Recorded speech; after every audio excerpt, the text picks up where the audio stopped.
All right, we get it rolling on the Krug Show Wednesday night, September the 27th, 7:05 on the West Coast, 10:05 p.m. on the East Coast. Hope everybody's having a great Wednesday.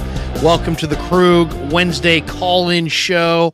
The great Kevin Kruger in the house, and we're going to talk with you, the callers. We put the call link there in the chat. But as we always do, we're going to start off with some topics, so try to be patient for the first couple of minutes. And we're only going to go for an hour tonight, so we're going to try to make this nice and tidy. But first, let's mention our sponsors. Bottom of the screen, we're brought to you by MarinAutoglass.com, 415-883-3030 for all your windshield needs in Northern California. We're also brought to you by New York-style Italian sausage. The best Italian sausage you're going to find for sure is New York-style Italian sausage. The only kind of Italian sausage I will eat. Right, Pasquale? We grew up with a Sunday dinner. And, of course, we're also brought to you by Pig and a Pickle, the title sponsor of the Krug Show.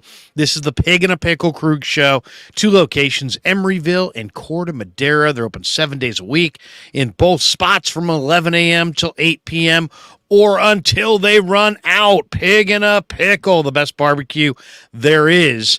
Check them out in Emeryville and Corte Madera. Get the brisket chili. It's all good. Go say hi to Damon and Mary. Tell them that Larry Kruger sent you. All right, already people lining up in the green room. Big Mo, Easy's back there. It says Josh Hutchinson, but I think that's Jay. Oh, yeah, there we go. That is Josh Hutchinson. I don't want to confuse him with my good friend Jake Hutchinson from KMBR. The mayor of Murfreesboro, Tennessee, is back there. Frank Tom Ocean. You always trust a man with 2 first names. And Kevin Kruger starts us off. Kev, good to see you, man. How's Cal Poly? You got the red background. You going to class? You know, chasing co-eds? What's going on down there? I'm going to class. It's nice to get into a little bit of a routine here with the season. Thursday kind of shook things up for me. It was a little I couldn't make the post game because of other prior commitments, but I'm glad we're going to a Sunday game so I can really have a school week and then a football weekend. That's the goal. That's the goal this weekend. Study hard, play hard, kid. Study hard, exactly. Play hard. All right, before we get rolling with our callers, and Big Mo, good to see you. Josh, good to see you. Frank Tom Ocean, good to see you guys. Don't eat all of our green room snacks. If I see billowing smoke coming out of the under the door, do not. You guys are not rockers, okay? You're not rock stars. You can't go back there and just destroy our green room. We're going to send you a bill.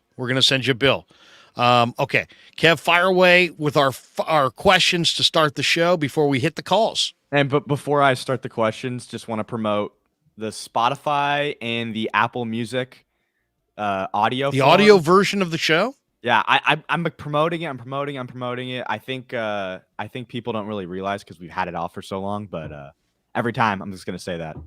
But let's get right into it. I titled the stream, "What is the Cardinals' path to victory?" Right. The Cardinals are a 14-point underdog. It seems like it's a similar game to last week. I'd argue it's a little different. They're very different teams, the way they play, the way their defense runs. They don't blitz a lot. The Giants blitzed a lot. This team doesn't. They're more of a run-heavy team. I think last week the Giants were more trying to kind of come with the Rams approach where they were trying to dice it up the field. They weren't as effective. But what do you think this Cardinals team's path to victory is?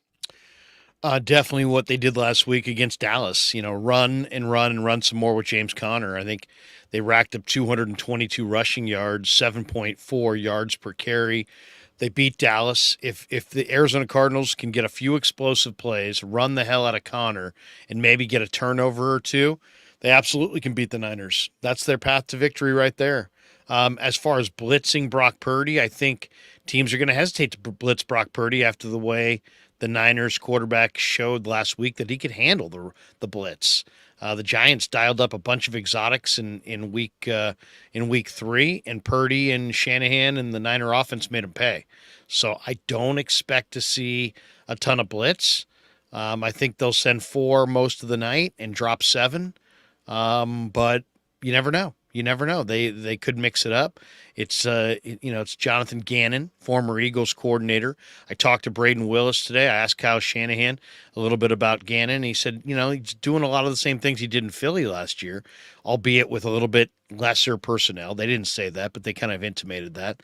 And I think, so I don't think they'll blitz Brock Purdy a lot. I think the game plan is run the ball. Last week, Arizona ran it 30 times for 222 yards, 7.4 a carry. If they can have that kind of success running against the Niners, it's going to be a long day.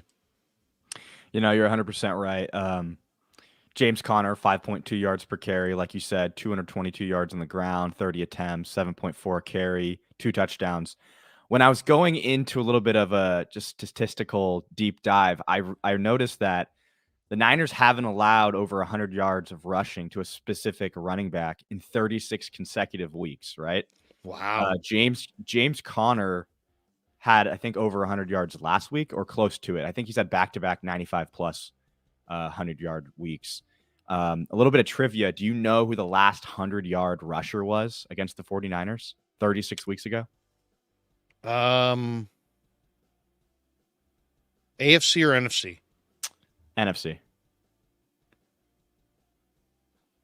It's tough. It's tough. Is it tough? Yeah. It's not who you might expect. What year was this? This was 2021. 2021. 100-yard rusher against the Niners in Todd Gurley. No, it was Justin Fields. Wow. That crazy. Wow. Yeah. Now there you go. Yeah. That's a good one right there. That's a good one, Kev. I know. I was looking back because I'm like, when was the last time they had a 100-yard rusher? They've had weeks where they've given up, like I think against the Falcons last year, they gave up like 150 yards on the ground, but it was split up between Ritter and Algier and like a few other backs. Huntley. But you want to know the player that was closest to getting that 100 yards in those 36 week window was the week after, and it was James Conner.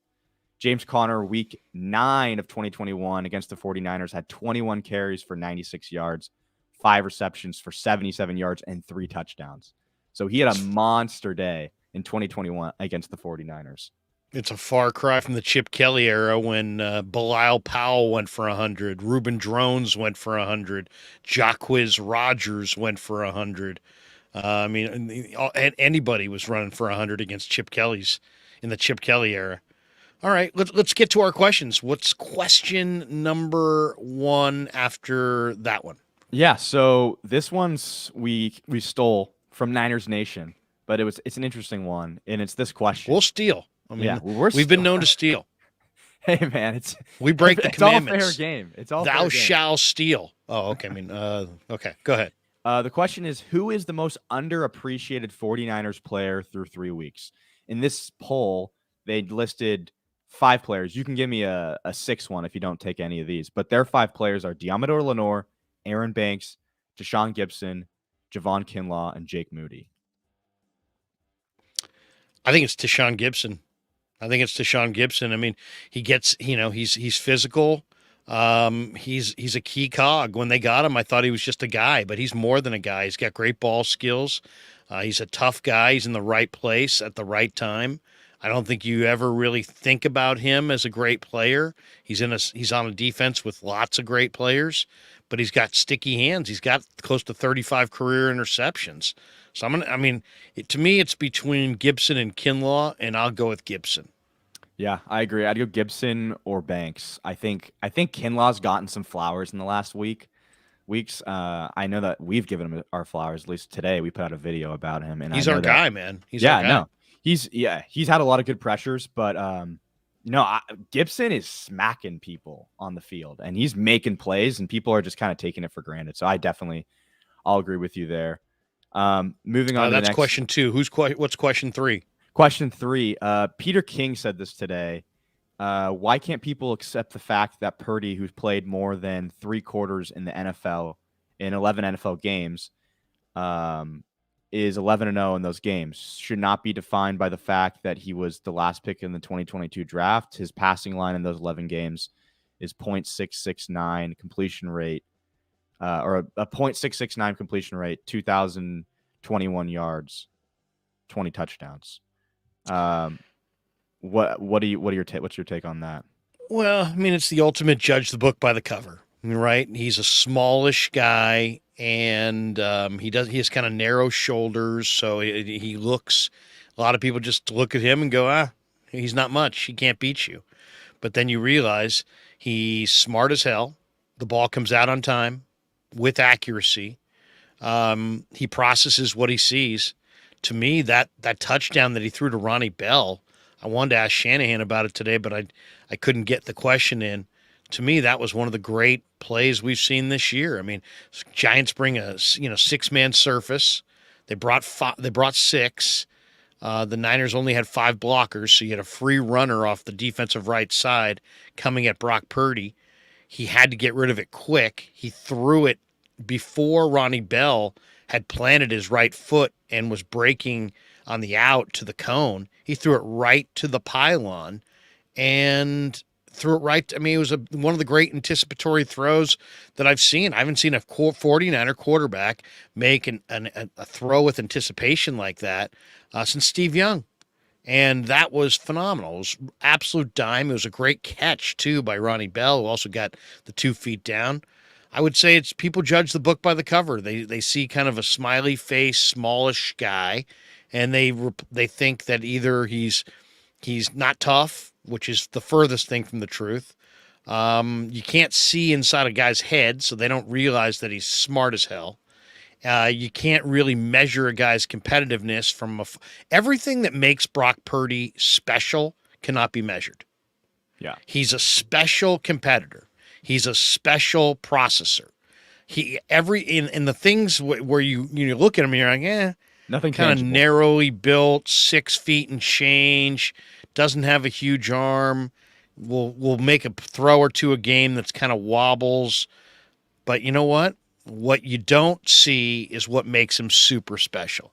He's insanely smart. He's ridiculously competitive. He can process lots of data in a short amount of time. The ball comes out on time and with accuracy. And none of those things, you can't spot that with, on binoculars from the upper deck, and it can't be spotted when you're watching it on TV.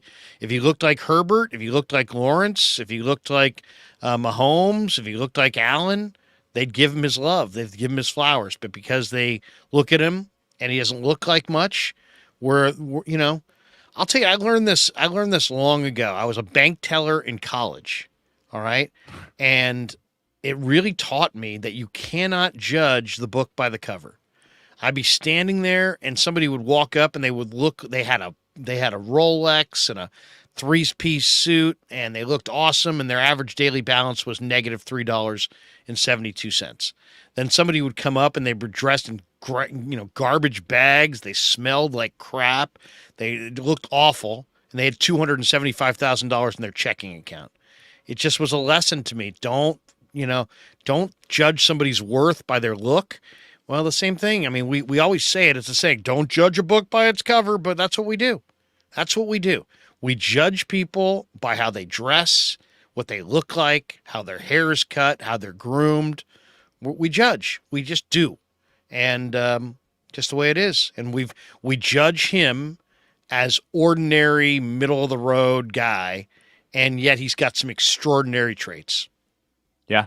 I mean, I was victim of saying that he was playing a bad game in the first half, and then he turned it around in the third quarter. And I think if you roll back that tape, you really see that the throws that he made and the reads that he made were like, wow, those were really great reads from a young quarterback. And his name rhymes with Turdy, and I think that's a big part of it as well. That was one of the Mike factors. Florio. What the fuck? Mike Florio. Thank you, Big Mo. Big Mo's giving that the thumbs down. Can you imagine if Brugler put that in his scouting report? Like that'd be Big Mo's giving Florio double birds in the green room, man. That is awesome. That is awesome. Yeah. Now, and I loved how Peter King's like, that's the most ridiculous thing you've ever said. It was just totally ridiculous. All right, question 4. PFT was giving him his cred today on his show. You're saying that I think he went on Cowherd or he went on something today and said that these are Purdy could win the MVP. So I mean, He's obviously backtracking from those comments. He's flip-flopping. All Yeah. right, what's the next question? We got a couple more, and then we're going to the chat. Now, we're going to the video calls. this next question is, who's the one player you tried to add to win a Super Bowl in February? I know that there's been talk about Patrick Surtain. There's talk about a lot of people, Brian Burns. I have my own thoughts about Surtain, and I think it's Surtain, but it looks like Surtain, but it's pronounced Surtain. Yeah. Well, Surtain, I don't really think that the Niners should pursue him. I don't. You don't like good corners? I think he's a really cool toy, but I think that if you wanted to improve, you'd go for the line. I think with the salary cap, one player in the secondary doesn't make the biggest difference as like a player on that front seven would. All right, I'm gonna go. How old are you, Kev? 21. 21. Yeah, I was there. I should remember. Okay. I'm going to go. This is a game show that was way before your time. It was called Tic-Tac-Doe, and it was basically just like tic-tac-toe, and you could block people. We're going to go for the block, Gene. I think the guy who is going to get the Niners, if you said, give me one guy the Niners are going to acquire at the trade deadline that's getting them over the top, I'm going Jonathan Taylor. Wow. And I know people are going to say, what? Come on, Krug. They got McCaffrey. They got Mitchell. I get it. But Dallas badly needs a runner. I think the Eagles maybe need a runner. I think that the Chiefs could use him. I think Miami could use him. If those teams get Jonathan Taylor, those teams become really, really good.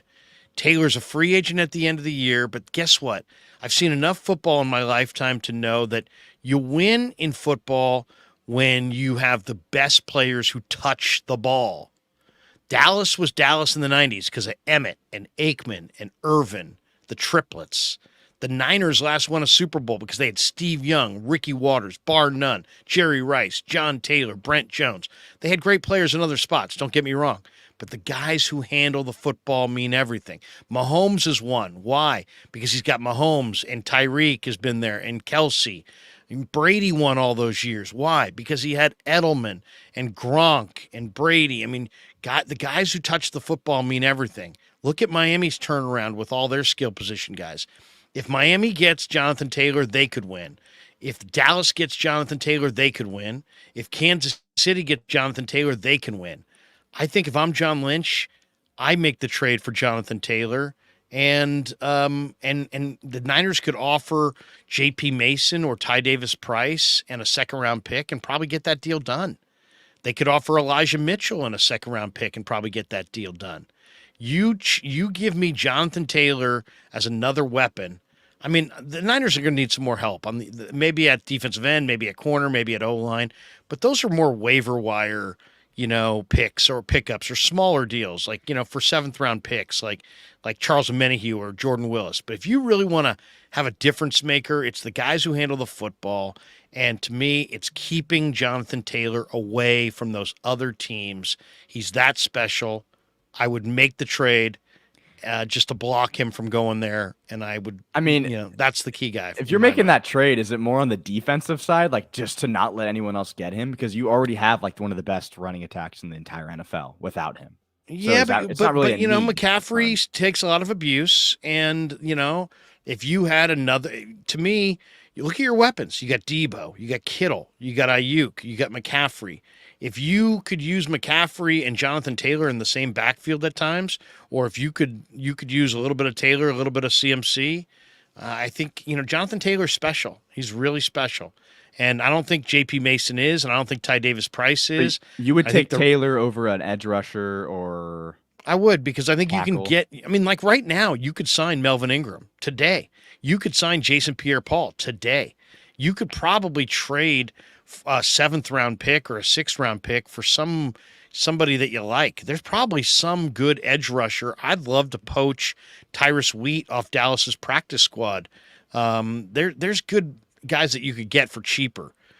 So I would go cheap. I mean, the other one would be Surtain or J.C. Horn or a top-tier corner. If you get a top-tier shutdown corner, I would do that.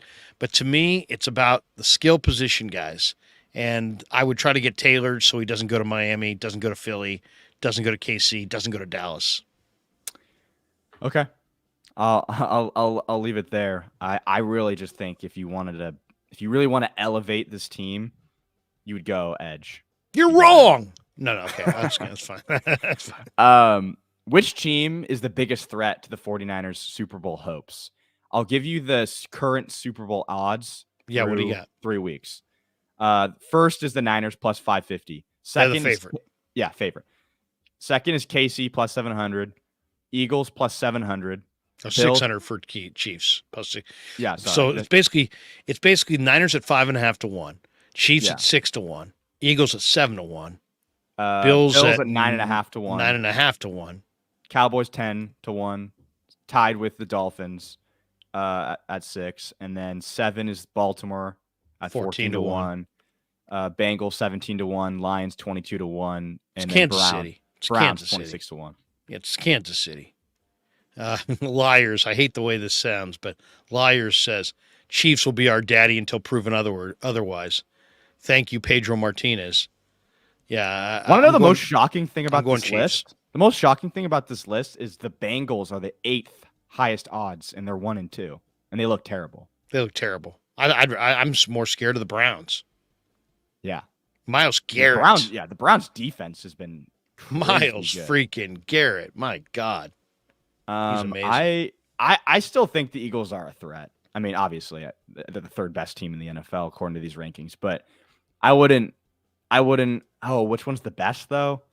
Yeah, it's probably the Chiefs. It is the Chiefs. That's the question. Who's the best? It's the Chiefs. I mean, Patrick Mahomes. Taylor Swift aside, it's the Chiefs. Have you seen all that crazy stuff? How ridiculous. Travis Kelce picks up like over 100,000 Instagram followers just because of all the Swifties, and that's crazy. Whatever. That's crazy. I mean, come on. How long have you been dating your girlfriend? A year. I've met her one time.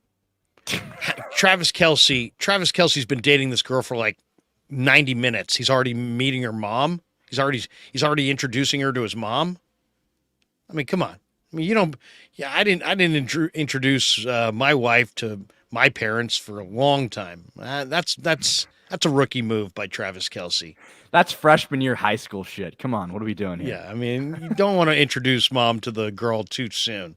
You got to let that breathe a little bit. I heard Bill Simmons talking about like this is just the greatest marketing thing ever because I guess she has like some tour and it's like who is she marketing to? Like men that watch the NFL that don't care about Taylor Swift. It's like that's the best marketing like I've ever seen. And I'm like, yeah, maybe. Did you see Chris Russo going off on it earlier today? No, I didn't. Oh, it's classic Russo talking about it. I see if I can find it somewhere. I'll play it for you. But he was going to town. Oh, here it is. So I can find it. Here we go.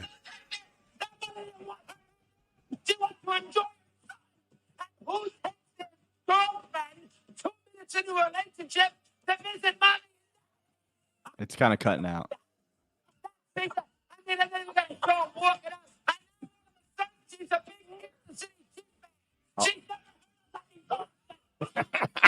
I love Russo. Russo's the best.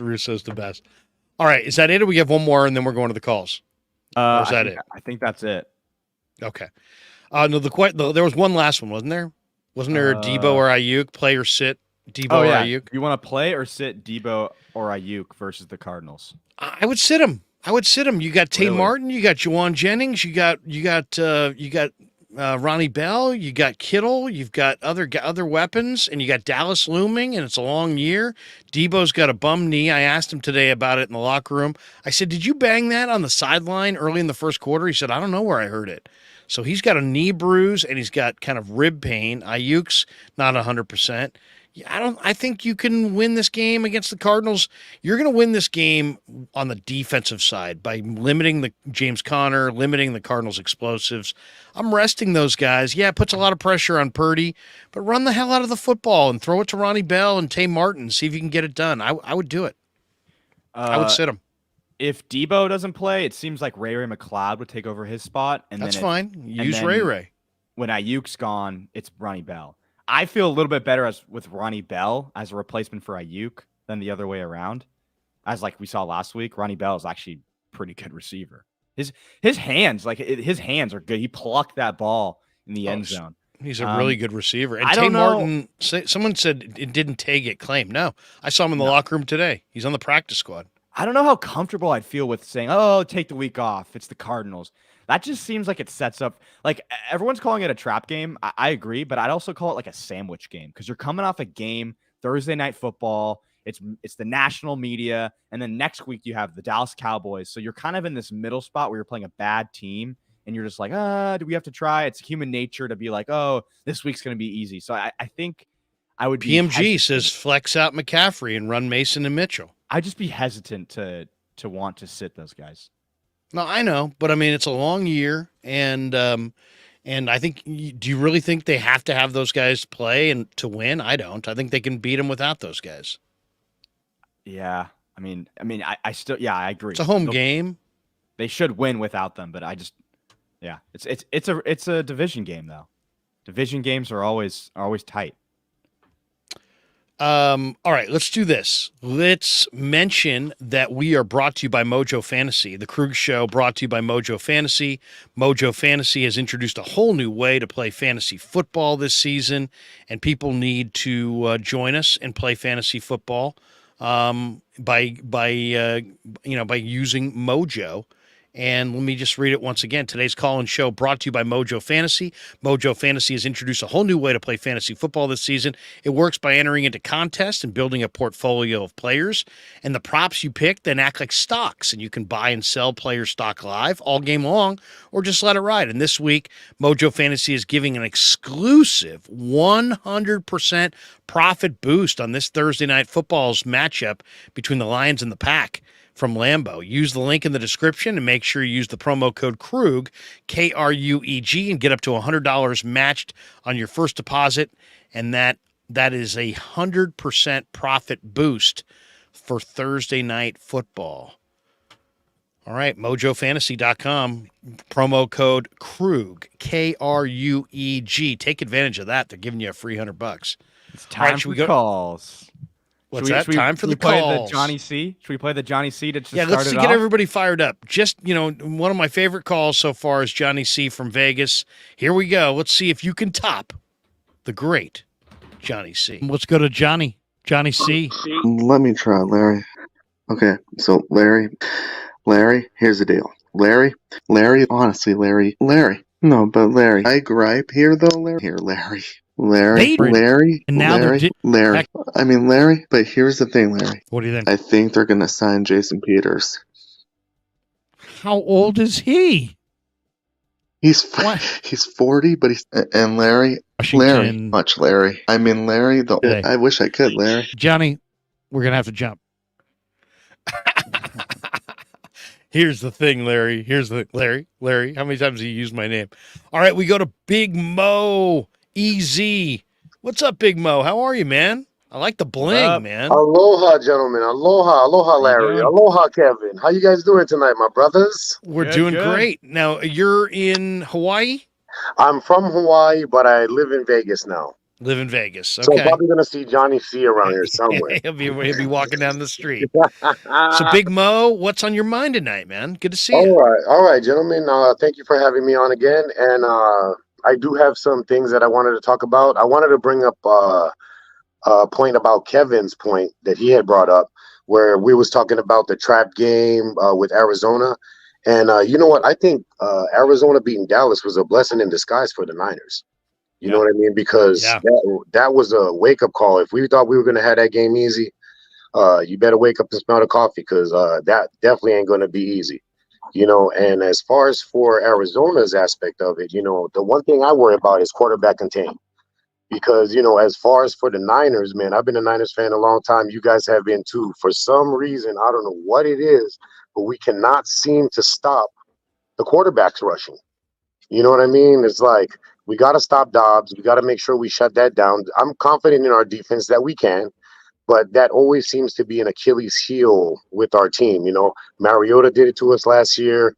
Russell Wilson always been a thorn in our side. You know what I mean? Mahomes. So, all of them. So, as far as for what we got going on, man, I feel like the team is in a very good spot right now.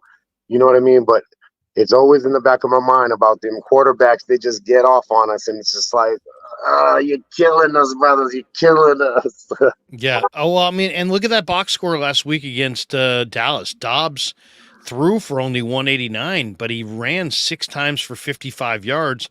One of those runs was 44 yards. So I asked Bosa today in the locker room, I said, how vitally important is it to, have a coordinated rush?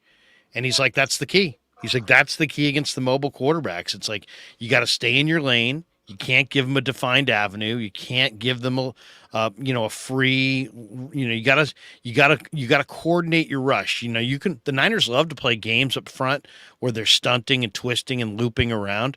And that's great. And it can create a lot of pressure, but it also sometimes gives the quarterback a lane.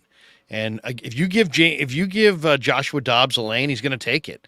And since Arizona's not really a precision offense and he's not much of a precision passer, you're bailing him out if you give him an open run lane and let him run half the field in one play. So yeah, they have to have a coordinated rush. They got to stay home, stay in their rush lanes, try to pin him in the pocket or spy him with a Greenlaw or a Warner and just be ready as soon as he goes to attack. The other thing that Bosa mentioned is that the one thing about Dobbs is he will not slide down. He's more like a running back.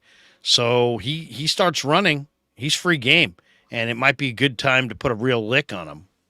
The one thing I'll add about Dobbs is that he has back-to-back 99-plus rating games.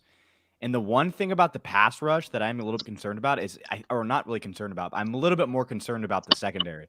Because last week he was pressured 40% of the time, sacked twice, but still was pretty effective. So I think he's gonna be able to get the ball out even with the pass rush in his face. So it's gonna be really up to that secondary. Yeah. Big Mo, you got anything else for us? Oh yeah, I got some stuff, man. So at the beginning of the season, one of my biggest concern was cohesion with this team in the offseason. But man, after these games, man, and I'm seeing the way everything's coming together, man, like I'm really feeling something special this year. You know what I mean? Like I really think if we can stay healthy, because right now the owners are in love with the coaches are in love with the players. And one thing that I never ever saw in my life, and I know you're going to agree with me on this one, but man, Kyle's in love with his quarterback. What is going on, man? This is awesome. You know what I mean? It's like he believes in Brock Purdy, man, no and doubt. I believe in Purdy. I believe in Purdy, man. Let's get it. You know should. what I'm saying? The biggest thing about Purdy is, like I said, man, he has the skills. It's just that, my always biggest concern with Purdy was just, he's a smaller guy and they're letting him get hit. You know what I mean? They're getting inches away from that arm. You know what I mean? That right side got to shore it up. We got to scheme it up. Whatever we got to do to get that thing right. But I'm feeling Kyle this year, man. Like, dude, I see Kyle this year in a new light, man. Like, I've never seen him hug his quarterback, literally wrap his arm around his quarterback. I've never seen that. He's got a guy that he believes in, and also he's got a guy that he will trust with the full, the full depth of the offensive arsenal in the playbook. So he knows Brock. And the one thing about Brock Purdy is almost like a coach. He's really, really smart. The guy played 47 college games, so he can process what he sees. I mean, that throw to Ronnie Bell that we were talking about before was a thing of beauty, man. He threw that thing. He wasn't even, forget not out of his break. He wasn't into the break. I mean, he had to still take another step and then cut outside, and he floated it to a spot, and Bell got right there. So I'll say this, from just being in the locker room on a regular basis, the players are impressed by Brock. They're impressed by his competitiveness, by his fire, by his determination, and by his accuracy and intelligence. They believe in him. Is he 6'6" with broad shoulders? And no, but you know what? The ball comes out on time with accuracy. That's most of playing. That is most of playing quarterback right there. And then I'll tell you, this last game I thought was really impressive from the standpoint of Giants dialed up a bunch of exotic blitzes. Brock probably had 3 or 4 plays where he just knew, I got to throw this one away. And he did. And that is so deflating to a defense. If you're blitzing and you're trying to come away with a big play, and then all of a sudden, you don't get even any hit on the quarterback, and he just throws it away and goes to the next down. You're looking for those impact plays that the quarterback gets flustered and he throws you a pick. Brock doesn't get flustered. He's very patient. He'll go to the next play. He doesn't have – Jimmy had this need to, try to win every down. Brock understands you're not going to win every down. And so when it ain't there, he throws it away. And then he's got escapability. So he's got the ability to spurt away from the defense. So even though he's not fast, big-time fast, he's got great quickness. So that's really it. I mean, he sees a free runner at the quarterback. He can. I mean, we saw it in Pittsburgh. He flipped around. He had Minkah Fitzpatrick sitting in his lap. He flipped around to his left, bought extra time, found Debo for a first down. He makes that play, which is spectacular. He makes it look pretty easy. The kid is nice, Larry. The kid is nice. You know what I mean? Like I said, man, I never doubt the skill set. You know what I mean? The deep ball thing, everybody got conversations about the deep ball thing. And you know what, bro, check this out. If you miss that deep ball, man, that's fine with me because you completing a whole lot of mid-range and a whole lot of short stuff, and we're getting a whole lot of yards and scoring a whole lot of points, man. So Purdy rhymes with 30. Tell Florio that one. Man, you know what you could tell Florio? It starts with an F and it ends with a U. You know what I mean, man? Yeah, exactly. That's for real. That's for real. Exactly. We're gonna keep it PG, man. I ain't gonna lie. I saw you and the coach getting with them F-bombs, man. I was getting fired up, brother. I was like, I was getting fierce with it. That stream was great. It was awesome. It was awesome. Hey, let me just say this, guys, though. Larry, I know you get a lot of gas for the Purdy's camp thing. You know what I mean? Right. Let me be honest with you, man. Dude, you know what? You called it from the very beginning. I give you your props on that. You know what I mean? And you know what, bro? Dude, people might not want to hear it, but you really do honestly grade Purdy. You know what I'm saying? This last game, bro, you gave him an honest grade. You know what I'm saying? You looked at the weaknesses, you looked at the strengths. You know what I mean? You analyzed it the right way. You know what I mean? Dude, I give you some props for that, man. You know what I mean? Because I know a lot of people don't. You know, I know a lot of people don't. And you know what? The reason why I tune into these shows, man, is because I like the realness of it. You know what I mean? I like the real perspective. You know, it's I hang out with a lot of rah shish boom ba Niner guys. You know what I mean? And it's I'm the real one in the group. You know what I mean? So it's just that's why I like talking with you guys. You know, because you guys keep it real. But let me get off because I know there's other people waiting. But let me just say this. I'm coming out to Cali. We're going to the Pig and the Pickle, baby. Yes. My treat, Pig and the Pickle. We're getting Kev some shots because he's 21 now. You know what I'm saying? That's right. Kev can start throwing them back. Get the Casa Amigos, get the Pig and the Pickle. You know what I'm saying? We ain't going to drive home so that we don't got to get the Marin Auto Glass. You know what I mean? But if you do have a broken windshield, go see the Marin Auto Glass. You know what I'm saying? Go see my man Saeed. They're going to hook you up. You know what I mean? Hey, check this out. All the free advertisement. I just want to say this, bro. I love you guys, man. I hope you guys have a great evening. Aloha, mahalo, all that, guys. Hey, can we ask you on the way out? You're flashing us that major ring. Can we take a closer look at that ring that you got going there? Oh, yeah, bro. It's like you're a Super Bowl champion. Yeah, you can peep on my thing, bro. Check that out. Look at that. Damn. What is that? God damn. This was pretty chunky, boys. You know, it's pretty chunky, but 14K, you know what I mean? About 6 carats and diamonds, you know what I mean? There's all right, when you're rolling down the strip, I mean, you know, when you're sitting there at the tables, do you get some females going, "Hey, look at that ring"? I mean, hey, I'm gonna be honest with you, Larry. You know what, bro? The reason why I got this stuff is because I don't sit at the tables.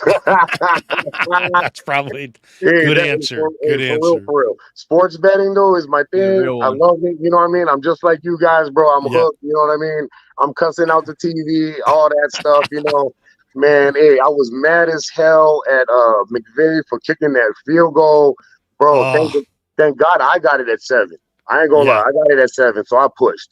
But Yeah. bro, my homies got it at 8 and 7.5. Man, it was hot. Oh man, I teased it, Stay so I away was from like, that "Oh hook. my god, I couldn't Yeah. believe it though." Oh yeah. But anyway, thank you, gentlemen. Man, I appreciate you guys always, bro. Appreciate Peace, the Big time. Mo. And yeah. We'll talk Have a to you good night, again. guys. You're a real Appreciate one. There you go, Big Mo. All right, we're off and rolling. Big Mo is outstanding, outstanding. Should we go to the mayor of Murfreesboro? Let's do it. The mayor of Murfreesboro. There he is, the man, the myth, the legend. Gets a little clap. I won't clap too late, too long because or too loud because we don't want to wake anybody up. But actually, we're on the early side tonight, so you probably don't have to whisper. It is on the early side, although I just got home like 45 minutes ago. How you doing, man? Have you ever met Kev? I have Yeah, not. we talked last time. Have we not? Oh, okay, Did okay. you call in last time? I thought he called in last time. My bad. Maybe not. If he said he didn't meet you, this is the mayor of Murfreesboro, Tennessee. I didn't know all that. Yeah, Not exactly, but you know. not quite, but for the purposes of the show. Yeah. Hey, thanks for the support on Twitter, brother. I appreciate you. I saw that. I was dude, getting shouted out by some moron, and I appreciate I you honestly jumping come in. on here and say, fuck all those haters, man. Fuck all those haters, man. Seriously. It's stupid. There's so much bullshit going on in the world. People are more they're so fake, like Kapler, man. It's horrible. Like, I know. Hopefully he'll be at. Hope there's some talk today that maybe they're moving on from Kapler. they should get rid of Paplich. They should get rid of Bags. They should get rid of Faron. Just top to down. Just Holiday Fogger in the press box. Seriously, it's too much, man. Regime change. Honestly, the organization, not to get too political, but they went too woke, man. They're going broke. Like you guys were talking, it was like what, 26% of their audience. They've lost 26% of their audience in a short amount of time, and they're the 5th wealthiest franchise. I know. The 5th. Like, now, for those tuning in, going, "Hey, who are we talking about?" We're talking about the San Francisco Giants. yeah. So before you guys all turn off the stream, that's all the Giants will talk tonight. Well, I honestly just wanted to come on here and be like, hey, I mean, now you just hit 24,000. You just surpassed KMBR's YouTube. So, big fuck you. That's to right. them. Did we really? Did we pass? Look at that. We got more people on YouTube than the leader. They may have to change their name to the follower. Yeah. Oh, no, they're beating us by later. 300 subscribers right now. 300. They're beating us by 300. Oh, we'll get them by Friday. Oh, well, they must have just gained 300 because the other day I looked, they were at 23 something. So they had a big rapidly day yesterday. expanding. Yeah. Well, in fairness to them, they started late. Actually, no, they started early. They had their channel going. They just didn't really embrace the YouTube for years and years. no. Not They sure didn't. why. Oh, well. Anyways, I'm going to be going on vacation on Saturday to Mexico, to Puerto Vallarta. So I won't be able to watch the Niner game. Nice. But I'll definitely maybe sneak in a little Krug stream or watch some Krug videos, Yeah, no Baller in the post game. Baller's going to the game. He told me, Kev, that he's not going to be in the post game, so Kev's really? going to have to carry the load this week. Gotcha. Last week, it was a Thursday nighter, so Kev was partying in downtown Slow.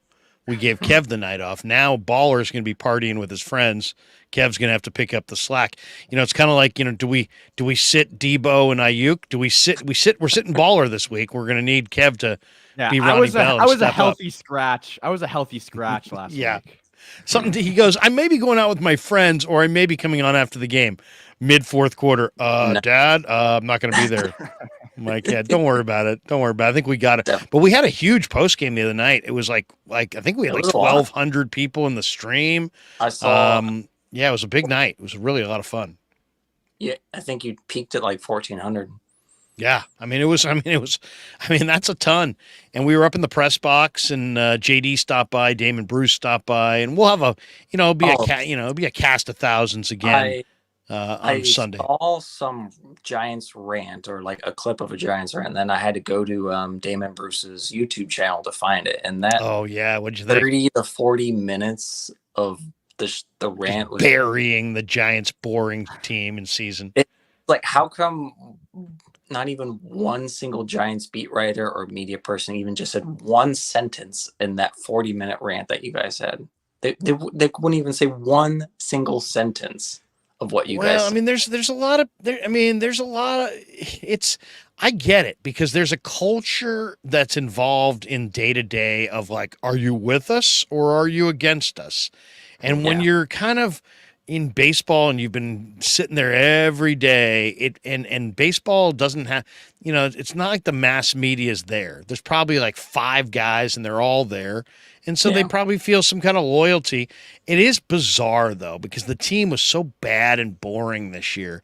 And yet when you get into criticism, it's like the people who are the beat writers then act like they're on the team, like they're going to defend the team. It's like, bro, you don't work for the team. You work for whatever fledgling outfit that's still able to pay your salary until they go broke. So don't forget that. Don't forget that you're not together we are giant, but that's just a saying. That's just a slogan, bro.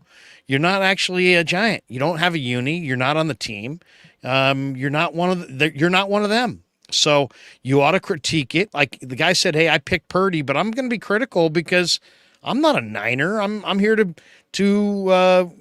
comment on the thing. So you gotta maintain some layer of objectivity. And and people are like, you're so negative. It's like, no, I'm negative on the Giants because that story's negative. I just did a video the other day about John Lynch and Kyle Shanahan's new contracts. There's no negativity there, baby. Because Shanahan's offense is averaging 30 a game and Lynch has perfected the whole free agency side of the thing and roster building. I was very glowing about those two guys. You see the movie The Natural? Yeah, with Robert Redford. Losing is a disease. Every day the same speech. Losing is a disease. As this is, yes. That's the Giants right now. That's been the Giants since the second half of 2016. I just hope that the people who own the baseball team look around and say, we are, they call baseball the show. Has there ever been a more boring show than the Giants this year? They've had worse teams, but they have never been more boring. I mean, I started following this team in 75. They had Willie McCovey. Yeah. In the late 70s. Willie McCovey's a Hall of Famer. Then they had Jack Clark. Jack Clark was the dude. Then they had, Will Clark, Kevin Mitchell, Matt Williams, Darryl Strawberry, then Barry Bonds, then Buster Posey, Tim Lincecum, Madison Bumgarner. They were always a star-laden team. This year, they got nothing. They got absolutely nothing. They have Webb and Harrison because Harrison was hot when he was down here. If they should know, they know this. Harrison got people to sit in the seats when he was pitching. Yeah, they should have had Harrison come up in my opinion, May. Get him some starts in AAA, brought him up, and just let him figure it out. Let him figure it out. And honestly, the Giants pitching, I was always like, you know what? We got pitching for days. We got pitching for days. The Giants, like how the Niners just breed, defensive backs and just defensive, players. The Giants breed pitching. That's what they do. But just look at the Bay. Look at the Bay. The Warriors have Steph Curry, Klay Thompson, Draymond Green. What are those guys? Those guys are fucking stars. Mm-hmm. The Niners have stars everywhere you look. Who's the biggest star in the Giants? Can Forto? Logan Webb. Logan Webb's sub 500. A sub 500 pitcher who's not one of the top 10 pitchers in the game. Who gets no run good. Support. Logan Webb's pretty good. Top 10 pitchers in all of baseball? He may finish top 5 Cy Young voting this year. He may. He's 10-13 because they can't score a run for him. Yeah. But still. Okay. So you've got. he only pitches once a week. Yeah. And what happens if you go to the game? I don't know. He pitches once a week. What happens when you go when Brebbia's starting? Yeah, which is basically every day. Who's the reliever that started 4 games in a row? What was Ryan Walker. Yeah. Well, Larry, how about this? What was the one year where it was Timmy, Bum, Kaner, Zito, Kane, Vogie, yeah, Vogie, 2012, 2010, 2011, come on a bad day. The 4-4, with Lopez and Affield and Casilla and and then Brian Wilson and 20. all-star after all-star after all-star, or just really solid player, or an actual star. It's just there's no one. There's no one on this I mean, team. what are the Giants are going to have, like, rock your baby to sleep day? Come on, you're having a hard time sleeping? Come to a Giants game. We'll put you to sleep. It's like Brought that. to you by Nodos. I mean, it's seriously, it's a sleepy outfit, and they score. And the other thing, in the first 5-6 innings of a game, I mean, it's a fifth inning tonight. They got one run. He just scored. Luciano just scored. They were losing 1-0. I tuned in yesterday. They had one run. I mean, it's a snooze. They got to figure out a way to go get some stars. We have And Lamont Wade hitting in like the 3-hole. He's like They also on a need to World stop Series team. He's like a long 7-hole hitter. It's like Right. it's just not. they got to have some stars. They got to find. The one that I read today, I'm going to do a video on it later, is Verducci went on KMBR and suggested, I think, to Murph and Mac, that the Padres are likely to cut payroll this offseason and are going to shop Juan Soto. Go get Juan Soto. 400 on base, big time power. Yeah, he's a free agent at the end of the year, but go get him and see if you can sign him long term. I mean, Juan Soto would be the kind of bat that would make you tune in at 7:00. If the Giants had Juan Soto, I wouldn't be doing this live stream right now. I'd be sitting here watching the game. I'd be like, maybe after the game we'll do the live stream. But because it's the Giants and I'm sitting here looking at donkeys, I guys who can't hit and guys who are sleepy and boring, it doesn't even, let's go. I'd rather talk Niners. Yeah. So, I mean, they just need to they got to figure it out somehow. Hey, speaking of the Niners, Josh Hutch, Jay Hutch, what's your score prediction for this week? You got one? I think the Cardinals are going to give them a run for their money. I think it's going to be a 2-score game. Either if it's 14 or by 10 points, I think it's going to be a 2-score game, but obviously we're going to score 30 again. I think they're going to give them a little run for their money, but in the end, when it's all said and done, it's like, they had this.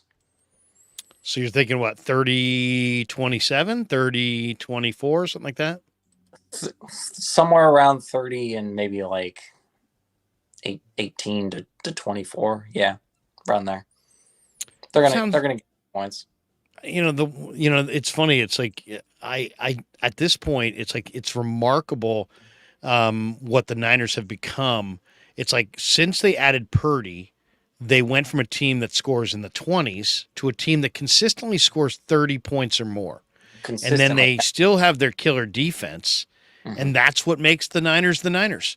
They're going to score you, 4 touchdowns, roughly 28 to 35 in that range, and they're going to give up 14 to 17. And when you have, those two sides right there, and then the other thing about Purdy, he takes care of the football.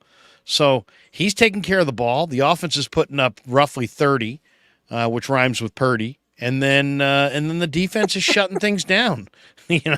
So it's the Niners. The day they got Purdy in the lineup and started scoring 30 a game, they became a much more viable Super Bowl contender than they were prior. Because, if you're going to beat Mahomes, you got to score 30. And what a story, Mr. Irrelevant. Like they're going to make a movie about this kid if he wins the Super Bowl.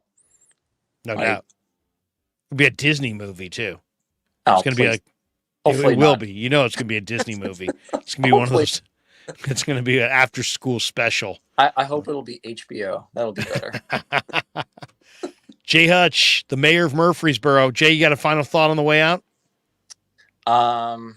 Anyone who's watching, tell your friends, tell your family, tell your coworkers. The Krug Show is now the sports leader of the Bay Area. Appreciate you, brother. Say hi to the old lady. Good luck in Murfreesboro. We'll talk to you maybe next week. There you go. Jay Hutch in the house. Good man. Good man. I have a good idea. A little fun game got? we could play since we have no more callers, and we'll do this to wrap it up. Should we take one more call? We could take one more call. I'll put the link once again in the chat. It's already pinned, so people should have it. If people have it, it's pinned in the chat. Well, we had a couple people jump in and then jump out. I think there's always people that are like, do we? The other day it's almost the end of the hour. That's true. We don't want to go past the hour. But what if we did? We have this. We have 6 more minutes. If somebody wants to jump in in the last 6 minutes, or so with one more video call. We could take one more video call. Whoever the first. I want to in do line this is. though. I want to do this. I know you've been doing a lot of QB ranking. What if we did a little QB tier ranking with your tiers, and I'll pull it up, and then you can tell me where you'd rank these players. A tier ranking, if you don't know, is like you rank a player from D to S, A, B, C, D. What? Does that make sense? No. I'll show. I'll just put it on the screen, and you'll All right. understand. Well, hold on a second. Let me read this one super while you're getting that together. Swift Dog 49er says, "Did you see us picking up? Oh, do you see us picking up anyone for offensive depth or anyone to help with the corner position? Keep crushing it, gentlemen. Appreciate you, Swift Dog. I think it's kind of a wait and see on this one, right? It's going to be like let's wait and see what injuries shake out. I could see the 49ers adding an offensive lineman if they had an injury there. I could see them adding really almost anything. If there was a tight end injury, I could see them going for a tight end. If there was a wide receiver injury or two, I could see them adding a wide receiver. I suggested Jonathan Taylor as a guy who I could see. I could see a defensive end. I could see a defensive tackle who could really stop the run, and I could see a corner. I think those are the spots right there. As far as particulars, it's still coming into focus. It's September 27th, right? So, right about this point next month, we got almost exactly 1 month before the trade deadline. I believe the trade deadline is like November 1st. So there's about a month left to see where they are injury-wise. And you got to remember this. You got Darrell Luter coming back. There's some guys coming back here. You've got Darrell Luter coming back. Darrell Luter Jr., the rookie corner out of South Alabama. So he could be the corner. Do they need a speed threat? Possibly, but they got Danny Gray coming back. They got Robert Beal. They need an edge rusher. Yeah, but they do have Robert Beal who's going to be he's on the IR set to return. And then there's Samuel Womack if they need a corner. They got another corner coming back. So they got some guys coming back for sure. All right, Kev. We got Rich Gravy in the room, but why don't we do this first? Well, let's me go quarterback tiers, and then we'll go to Rich. Wait. Rich is here. Let's just do Rich. Okay, let's go to Rich. Rich, how are you, man? Hey, how you doing, Larry? I like that you're Rich? finally doing the show, man. I ain't never seen you do like a Cohen phone. I've been on the Cohen phone before. Have you? Where are you calling from, Rich? Where are you in the Bay? I'm in Washington, D.C. right now. Oh, okay. Love D.C. Yeah, but I'm originally from the Bay Area, born and raised Richmond, California. There you go. Been a Niners fan my whole life. And I'm copying Grant on the Cone phone thing, but I'll tell you, I really love it. This is kind of like it's kind of like a mix of bringing radio to YouTube. Because when on the radio you take calls all the time, but then the video calls are really cool, man. Because it's interesting. By the way, this is my son Kevin. I don't know if Kevin. This is Rich Gravy. Yeah, Rich Gravy, Kevin. I follow Kev. Kev is your guy behind the scenes that makes the whole crew show go. Yeah, exactly. Shout out to Pig and a Pickle. Yeah, there you go. Good barbecue. Hey, don't forget, good barbecue. Yeah, good barbecue. Even though I must admit my favorite is Everton Jones on Berkeley. Okay. It is what it is. Each his own. But I just called in to say I love the way you break down stuff, man. You do a great job with your 49er coverage. Thank you, man. I saw the show with you and Coach earlier this week, man. It was killing me, man. I was like, why they just won't say it's Grant, man? Everybody knows it's Grant. Grant is the main one that's always like, man, they're on the hot seat. Then they get an extension. Of course, they're not on the hot seat, but, he wants to hold their feet to the fire, which I understand. Yeah. Anybody else that would have traded Trey Lance with the 3 first-round picks and then get rid of him for a 4th, they would be on the hot seat. But after going to the NFC Championship game, 3 out of the last 4 years, they're not on the hot seat. They got their extensions, and they're well-deserved. We didn't mention Grant's name, though, because Coach and I both love Grant. Grant's helped me a ton. He's helped Coach a ton. We're big Grant fans. Yeah, I know you guys are big Grant fans, but even all the people in the comments were like, man, that's Grant, man. It got to be yeah, exactly. Because he does, he just is who he is. But he recently had this thing with his dad, and he was on and talking about, that he's trying to be less snarky and all of that, and that's good, man, because he can rub people the wrong way. I saw the Javon Kinlaw interview, you know what I'm saying? Oh, back in the day, yeah. That went viral, okay. Right. But, man, I love the way the Niners are playing right now. They're the most physical team in the league. Everybody said it was a bad idea. Who's saying it's a bad idea now? He looks like he may be an MVP at running back. Brock Purdy never lost a game that he's completed. So, I mean, I'm very happy with Brock Purdy. I did think the trade was better than Sam Darnold, but, hey, that's just my personal opinion. Then they kept the two young guns together. But they kind of want to do the hierarchy so they don't feel like Brock has to look over his shoulder, because one or two bad games, they would have been hollering for Trey for sure. You know that. So, I'm a believer that Trey's going to get there. I think that he will too. I don't know if it's going to happen in Dallas, because I feel like he almost needs to just be somewhere where he can play and make mistakes and then come back and watch the film and correct those mistakes. So it's like, he needs to play. He needs to play. I don't know how many. I think it's going to take, my guess is going to take about 20 games, 20 to 25 games of playing. He'll iron out his mistakes. He'll be better. I don't know if he's going to be Mahomes, but I think he's going to be a good starting quarterback in the NFL someday. I really believe that. I really do agree with that. I thought Minnesota should have traded for him. It would have been good going back up there where he's from. Yeah. You know, I thought that would have been the perfect move for him. Like, you go to Dallas to be third string for Dallas. It hurt my heart because my son's a big Trey Lance fan. So he's like, Dad, I'm playing with Dallas on this year's Madden. I'm like, no.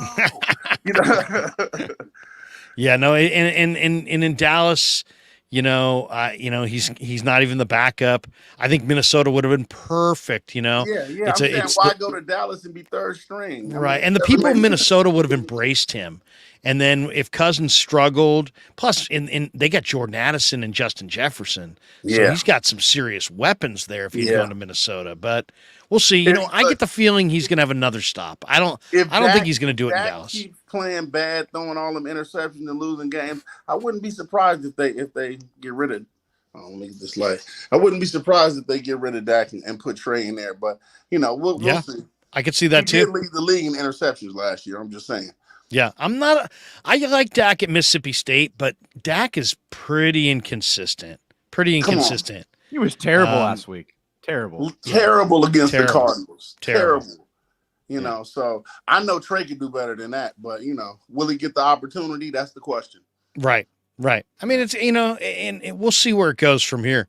So do you get the NFL the NFL package in DC, or do you go to a sports bar? How do you make sure you get to the Niners? I go to Buffalo Wild Wings. I used to do the direct TV, but I'm just like, you know what? They got the Niners guys. The Niners games shout out to the 49ers empire out here, DMV, because I used to be part of the Rouge and Gold 49ers empire in Baton Rouge, but when I moved to DC. Now I'm part of the 49er Empire DMV. So shout out to my guys in the DMV. And man, we go watch the game. We were there for Thursday. It was beautiful. We've been beating the hell out of everybody. So I'm like, I love it. Only game that was a little close was the Rams. Had me sweating a little bit, but that's an end division game. You know how it is. Yeah. I think we should beat the Cardinals. I mean, I can't see any reason why we wouldn't, but you just never know with these end division games, man. I think we should be 4-0 though. By the way, I drove one time from New Orleans to Baton Rouge, and I'll tell you, man, if you ever wanted to hide out from anybody, just hide out between New Orleans and Baton Rouge. Nobody would ever find you. I mean, seriously. I mean, Calvin Burrell, the great horse jockey, is from down there, and like you're driving over the freeway and you see all this marsh and you can see these little huts, and it's like, wow, man. I mean, it's like a totally different world, but I love that part of the country, man. I love the food in New Orleans. I love the culture. It's amazing. I would encourage everybody. And some people ask me sometimes, yeah, you ever traveled internationally? I'm like, yeah, I've been in New Orleans. Look, if you haven't been on Bourbon Street in New Orleans, come on. If you haven't been to Bourbon Street in New Orleans, man, I'm telling you, you're missing out. You gotta get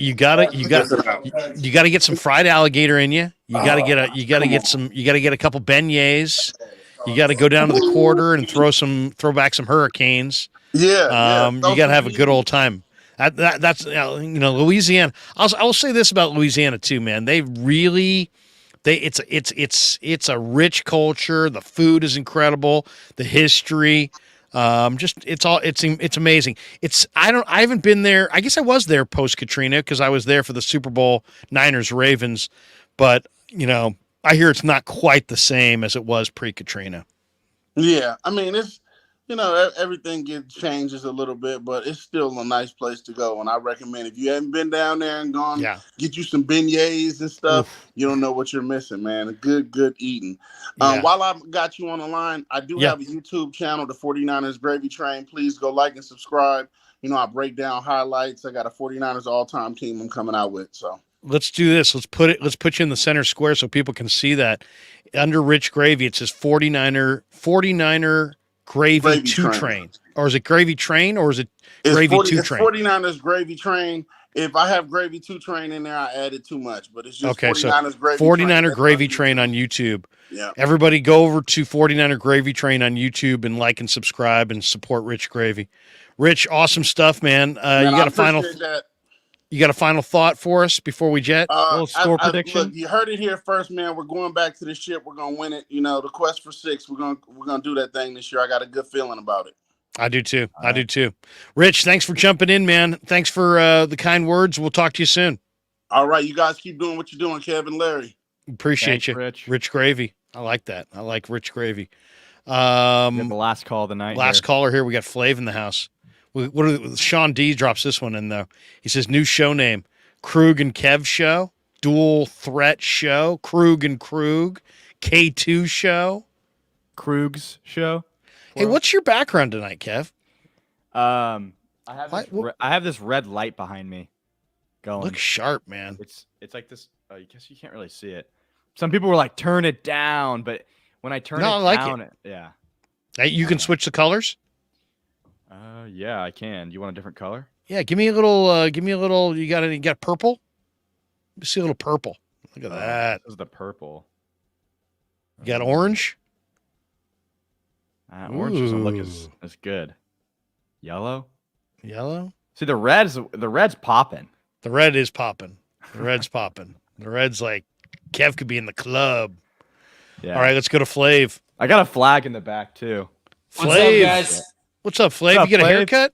I got a little haircut, and I'm here with Doberman and the Pitbull. Debo and Brocky. These dogs ever go at each other? Debo or no? and Brocky, you hear that? Not at all. No, they. Which one's Brocky? This is Brocky right here, the puppy. He's 8 months old. How big is that dog? Brocky's tiny. Debo's huge. Brocky's got a big old head, though. Yeah, he's tiny, though. He's tiny for a pit bull. He's all right. Bright blue eyes, too, huh? Yeah. Yeah, he's a rescue, and we were fostering him, and we just couldn't get rid of him because he's just the coolest dog ever. Plus, we named him Brocky. So yeah, there you go. But so, Flav, what's on your mind, man? Good to see you. You're going to be our final call of the show. There we go. So I won't take more than an hour. Okay. But yeah, I just want to chime in on the Shanahan deal. To me, the whole thing about getting rid of him seemed crazy. I mean, you don't get rid of a coach that I mean, ask anyone. I think he has to be in your top 5 right now. If you're, even anti-Shanahan, I think you'd have to admit top 5. I think he's top 3. I think him and Lynch together are easily top 3. And unless there's a situation like there was with Harbaugh where there's inner turmoil and people aren't getting along, something like that, maybe that's the only reason you get rid of him right now. Aside from that, you have to have, he would have to have multiple losing seasons to even consider it. But, my whole thing going back to the Trey Lance pick, I always felt like maybe Shanahan did want Mac if I think they made that trade up originally. I wouldn't be surprised to find out that they made that trade up thinking that they knew Saleh and he was going to go defense first and pass on Zach Wilson. And then he ended up taking him. Saleh probably was like, oh my God, if they're trading up, they must really like Zach Wilson. Probably went with him. I think that was the biggest blessing ever that didn't happen for us. I agree. Yeah.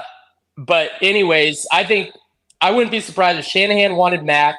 He was kind of pushed because of optics and sales and all the politics, pushed into taking Trey with that pick. And they ended up never, turning their back on Jed if it came down or anything like that. They owned up as if they were responsible for that pick.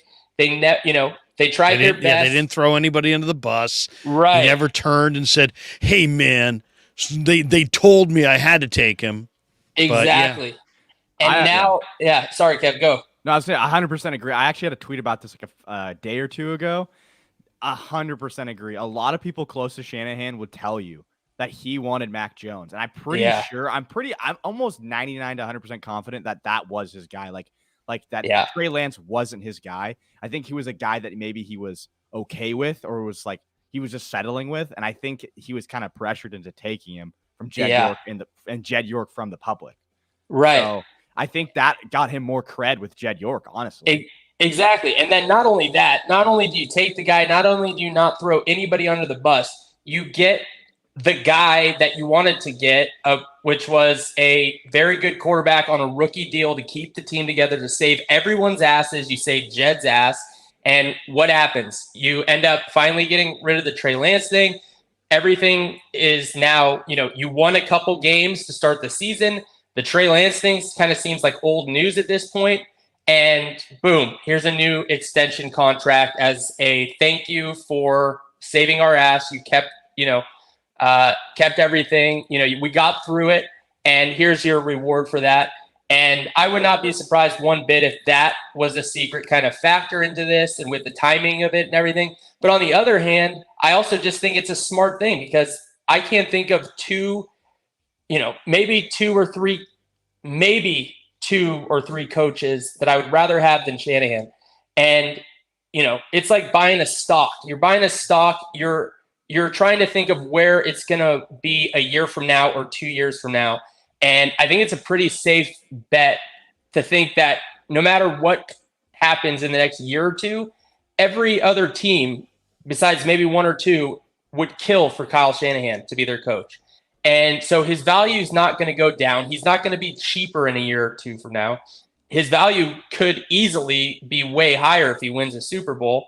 And so you're betting on the future. I think it's a relatively safe bet. And then you look at the fact that everybody in the media loves Shanahan. There's not one person on the planet, aside from a small percentage of Niners fans, that have any sort of problem with Shanahan or think he's a bad coach. So I was all for it. I think it's awesome. You have stability now, and and I think Shanahan earned it. I mean, he's a great coach, and I think anybody who has issues with him, it's not really logical, obviously we'd all love to have a Super Bowl, but they're very difficult to win, and we've had some bad breaks, and hopefully we get it this year. And so aside from he's Andy Reid pre-Super Bowl.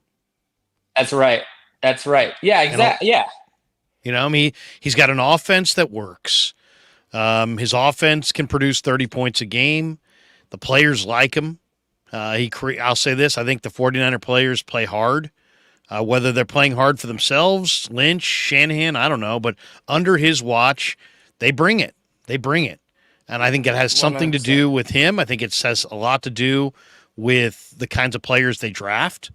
And I think they got a lot of good things going on right now. And some people have suggested, hey, Eddie D would have made Shanahan and Lynch win a Super Bowl before extending them. But you could make an argument that Jed probably saved himself quite a bit of money doing it this way, and he knows he's wed to these guys. I think you're totally pegged the quarterback thing right. I think they traded up with the idea that they were going to be happy with either Lawrence or Mac or Zach Wilson, and that they would evaluate Lance because there was not a lot to evaluate from his college film, and they would evaluate Fields along the way. And I think in the process of, between when they made the trade to the draft, And then, I think ultimately, the Jets, Joe Douglas went with Zach Wilson number 2. And then it was a matter of, Mac Jones, or who seemed very limited, but I think they were really committed to that quarterback who could process, be accurate, get the ball out on time on a rookie deal. And I think they viewed, Mac Jones as that. And I think that's what Mac Jones is. I think if Mac Jones were in this offense, Mac Jones would be doing quite a bit better. I mean, look at Mac Jones this year under Bill O'Brien compared to Matt Patricia. I mean, the offense that you're running matters. The weapons that you have around you matter. And, now Mac Jones he's still pretty accurate. He processes pretty well. He's still really bright. Except he doesn't have a great offensive, now he's got a better offensive coordinator, but he doesn't have very good weapons. So, I mean, if you put Brock Purdy on the Patriots, and you put Mac Jones on the Niners and left everything else the same, I bet you Mac would be putting up bigger numbers and Brock would be looking a lot like Mac Jones right now. So, yeah. But they're both guys who can process. I think ultimately, though, I think Brock's a tougher guy than Mac Jones. I think he's a better leader. I think I think he's a smarter guy. I think he's more accurate. Now, Jones is bigger, and Jones probably has a little bit better arm.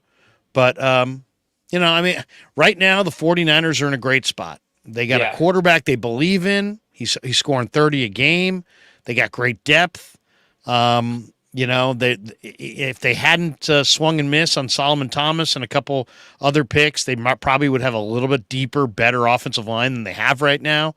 But with the weapons they have, the defense they have, and Brock playing well, it may not make a difference. They may be able to win a Super Bowl with what they got. But interesting will be how they play their hand of cards going into the trade deadline. Do they hoard their draft capital in 24 with the idea that they probably are going to need to trade up for Trent Williams' replacement, or do they get super aggressive inside their window and try to add a significant piece, whether it be a corner, an edge rusher, a skill position guy, something that gets them over the top? And maybe they can do both. They do have $40 million plus in cap room, so they could add a piece, roll over the rest of it, still re-sign Ayuk, and still be able to get a good tackle in the draft in April. So they've got options right now. Things are looking good.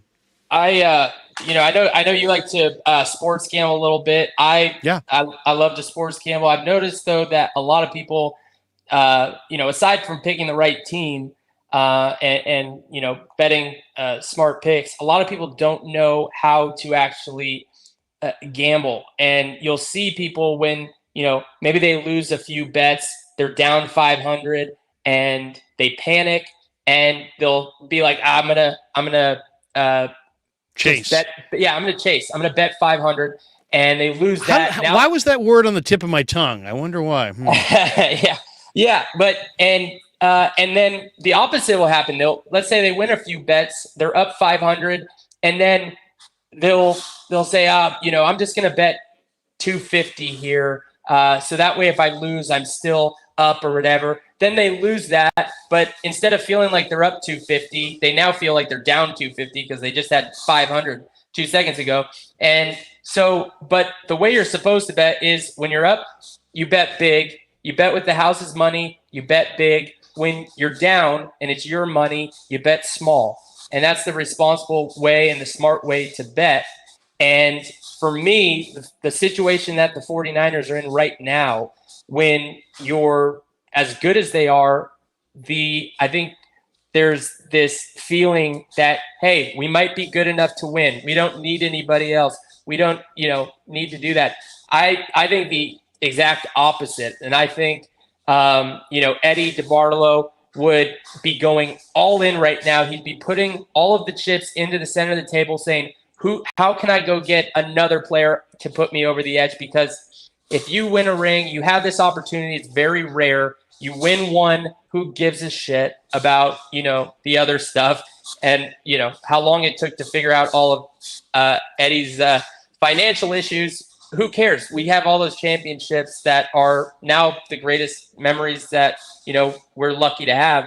Nobody can take away those Lombardi trophies. Would you, if you were the Niners and you could get one player and we don't even know who's available. I mean, I read all those Bleacher Report lists on, who's on the trade market and so on and so forth. But I didn't think McCaffrey was going to get traded, and suddenly he's a Niner. If you could add one piece to the puzzle to get them over the top, who do you want? I'm throwing out Jonathan Taylor, and I know people go, "Oh, you got McCaffrey," but it's more of the combo of the block and how special Jonathan Taylor is. I really believe that if they had, Jonathan Taylor, and he's not in KC, not in Philly, not in Dallas, not in Miami, that might be the guy that gets him over. But somebody's threw out Patrick Surtain earlier this week. I mean, God knows he's a true number one corner. I heard J.C. Horn today. That's a great one.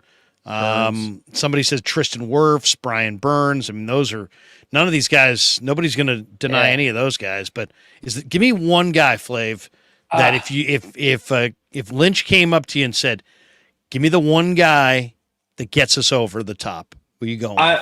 So when I watch the Dolphins right now, it felt like Shanahan was looking for that receiver with elite speed. He'd always get these like small guys too with elite speed. It felt like he got Gray. That doesn't look like it is really going to pan out. But I think that he's known, and they've kind of known for a very long time, that speed at the receiver position unlocks a completely different element of this offensive scheme. And you're seeing it with the Dolphins right now. And it's something, unfortunately, that the Niners don't have, even though Ayuk is incredible. Well, when people are listening, they go, well, what do you mean they don't have speed?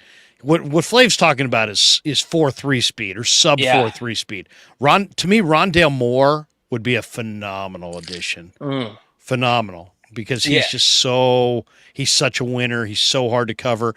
I asked Kyle a few years ago when they were playing the Cardinals about Rondale Moore, and he's talked about how he loved him. And I just got this Rondale Moore. I mean, Arizona's going nowhere. I think you might be able to get Rondale Moore for a 4th-round pick at the end of the month. I mean, something like that. I think it just unlocks something. I love Debo, obviously. My dog's name is Debo. But when you have him and CMC, I mean, it's nice. You have two players that are so unique, and that's very special to have. But in a lot of ways, they do a lot of the same things. And so you're kind of splitting touches between guys that are very similar. And, in a way, it would be nice to have a guy that did something different, that stretched the defense in a way that, we've never seen before. And, I mean, you looked at the Dolphins last week. I mean, there's not a guy within 25 yards of this guy because they're so spread out with all of the speed and everything. And so I think that would add another element. I don't know how you would get him in, though, this year, realistically, unless he was coming in to take like Juwan Jennings' spot. And I just don't know how that would work. Aside from that, though, I would go either. I just think having a D-line like we had in 2019 when D Ford was healthy was awesome. Or I would go lockdown corner, because I think either one of those, if we had more secondary help or better secondary positions, maybe we stop Patrick Mahomes in the Super Bowl one more time and win that Super Bowl, or we stop Cooper Kupp and the Rams one more time and we win that NFC Championship. So I think the defensive spot, I would do it for sure. I think it's more realistic with what our roster is now and what we have on the offense. But I wouldn't be surprised if in the future, because of the CMC Debo situation, I wouldn't be surprised if Debo ends up getting traded at some point. Wow. I doubt that, man. I really doubt that. Why? Because I think Shanahan just loves Debo. He all love Debo. No, but he redeemed I think himself. Shanahan, if you said to me, give me the guy you think Shanahan's favorite player on the team, I'd say it's Debo. Hey, Really? Flav, let us jump, man. But good to see you. Have a great Good to night. see you guys. Yeah, Thanks, you too. Flav. You're the man. There you go. The great Flav. You Okay. see that comment on the screen from Brian Berger? Yeah, I'm going to get the burger. We got a couple supers and we'll get out of here. I'll give you 4 names on defense, Kev, that I think could come their way. Daniil Hunter, if Minnesota falls out of it. Daniil Hunter's already got 5 sacks. Yeah, he looks good this great. year. I've He seen looks him, great. yeah. Daniil Hunter would be the edge piece. In the secondary, I could picture Jimmy Ward coming back, or DJ Coming back Reed. that fast. Or DJ Reed of the Jets, who would be a very good corner, very experienced, very versatile corner. And then DJ Jones. If you really, I mean, they don't need him right now, but if they were struggling stopping the run, let's say James Conner runs up and down the field through the A gaps all day, and you feel like you need a tackle. I mean, I don't know if DJ Jones could be acquired because he makes a lot of money, but those would be the guys I'd be really, really interested in. Brian Berger, Kev's friend from high school, says, no. Let me tell you, as a Pats fan, Mac Jones is not the guy. Cold take here, Larry. Cold take. He's not a Mac fan. It's Berger. No, there was some talk on Twitter this week that was like, is Mac Jones the best quarterback from this class? Because T-Law had a bad game. I mean, obviously, I think Trevor Lawrence. If you watch back some of that game tape, I saw Solak from The Ringer put some stuff out about T-Law. He's good. He's the guy. He's a legit quarterback. He had a bad game. But Mac, I think you could easily say is the second best of that class. Who's the best? Oh, Lawrence. Trevor Lawrence. Yeah, Lawrence had a terrible game. Couple supers, and then we're going to jet. Daza 0187. He says, I'm not saying to get rid of Shanahan, but the Eagles did get rid of Andy Reid, and the Bucs did get rid of Tony Dungy. Jed could have waited until the end of the season. Yeah, but, here's the bottom line. Jed tried it with Harbaugh and didn't have a GM that was wed to Harbaugh. Basically, this regime came in together. They're going out together. So if he gets rid of Shanahan, he's getting rid of Lynch.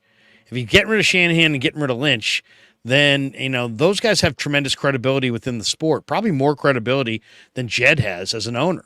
So then you're going to have to try to find a new GM and a new coach. He likes these guys.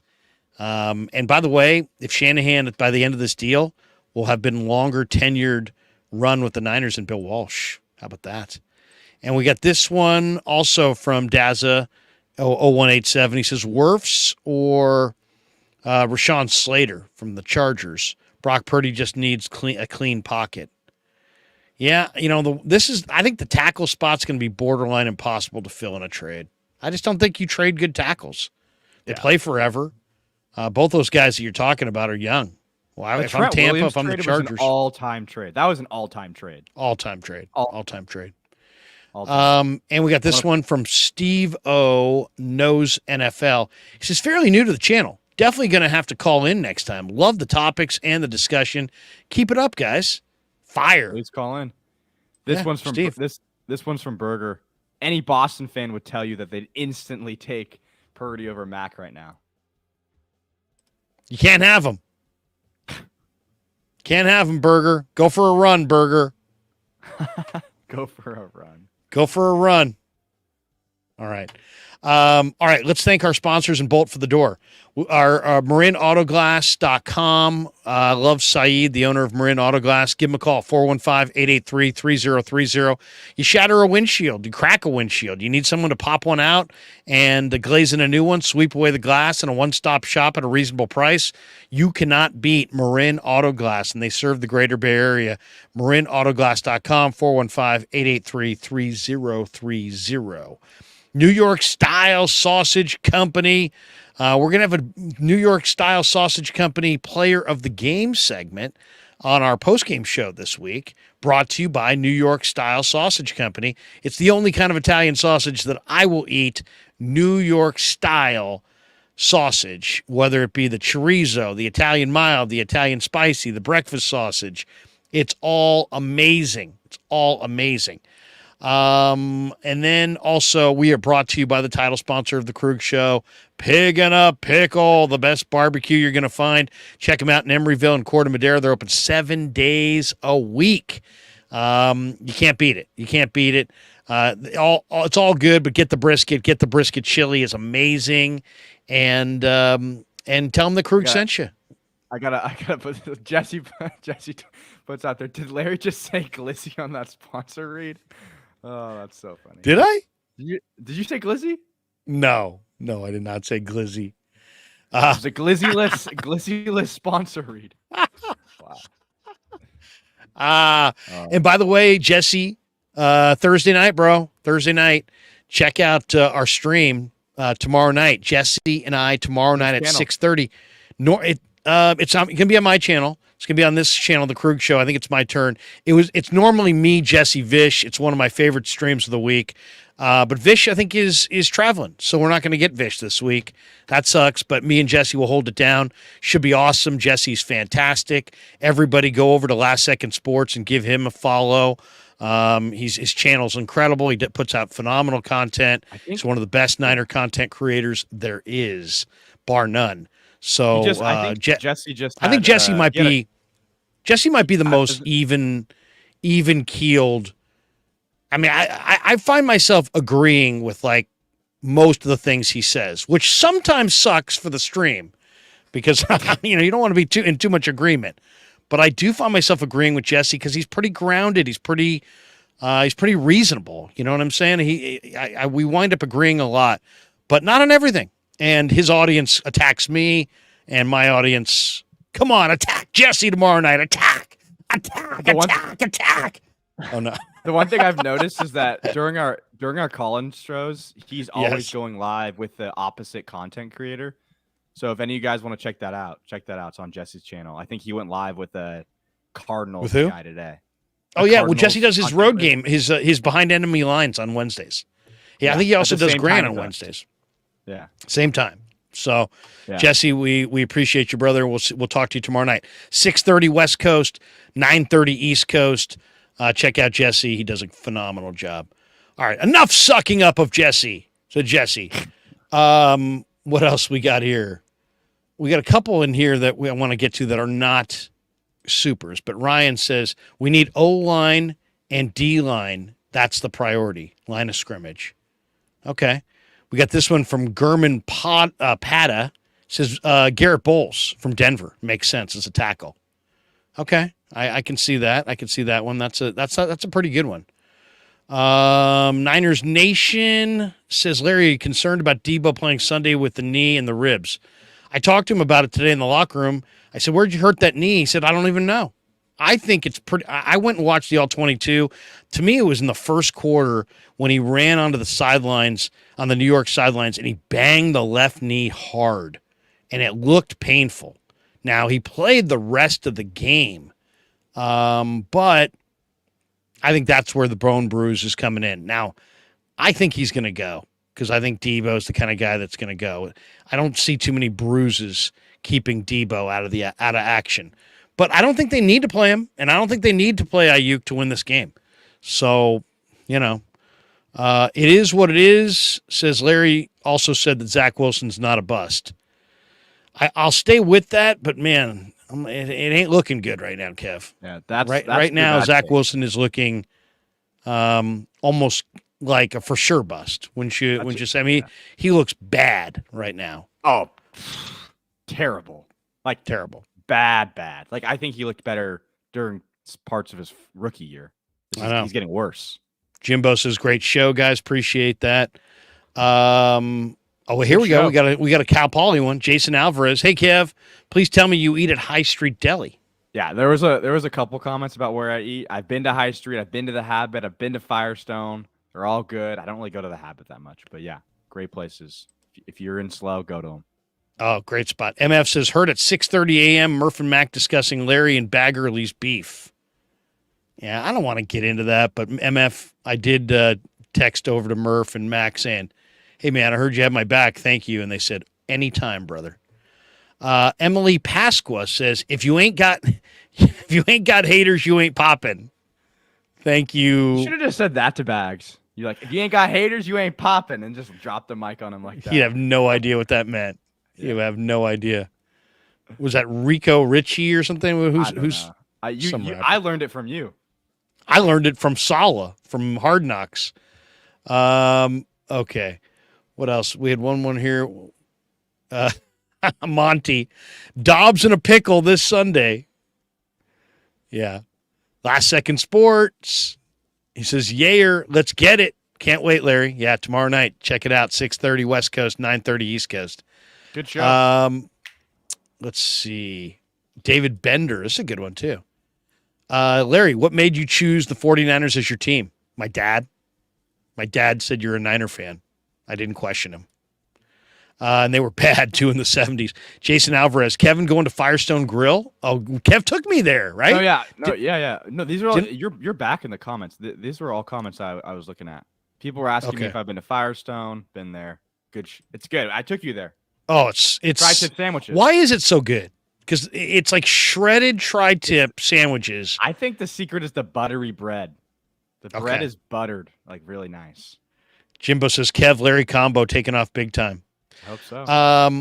All right, man. Raphael 562 Niners says, like and subscribe, everyone. Thanks to all of our sponsors, Pig in a Pickle, New York Style Sausage, and of course, Marin Auto Glass. We did our Mojo Fantasy earlier today. Kev, you got a final thought before we bolt for the door here on the Krug Show? Go Niners. If you're a betting man, I would stay away this week. Wait for the Dallas game. You don't feel comfortable giving the 14? I don't either. I don't either. It's hairy. All right. For Kev, I'm Larry. Check us out tomorrow night with Jesse at 6:30 West Coast, 9:30 East Coast. I'll be back in Santa Clara tomorrow getting more Niner interviews in the locker room. Looking forward to that. Have a great day, everybody. Peace. Yeah, never met a man I've been scared of. Careful, you gon' get exactly what you